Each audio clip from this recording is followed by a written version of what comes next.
জাপানে আসার জন্য মানুষ কত স্বপ্ন দেখে, কত ধৈর্য ধরে।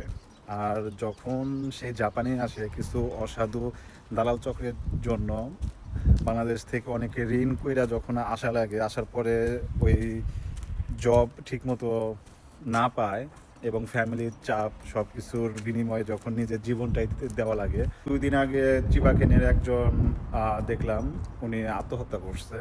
রাব্বি নাম, যশোর বাড়ি। তো যতবার ছেলেটার মানে ছবিটা দেখতেছি চোখে ভেসে আসতেছে যে কতটুকু অসহায়ত্ব বোধ করে এরকম কাজ করছে এই স্বপ্নের দেশে আইসা। তো জাপান শুধু স্বপ্নের দেশই না, ডিপ্রেশনের একটা দেশ। তো জাপানে আসার আগে অবশ্যই ভালোভাবে জাপানিজ ল্যাঙ্গুয়েজ শিখে আসবেন। আর দালাল চক্র থেকে যতটুকু সম্ভব দূরে থাকার চেষ্টা করবেন।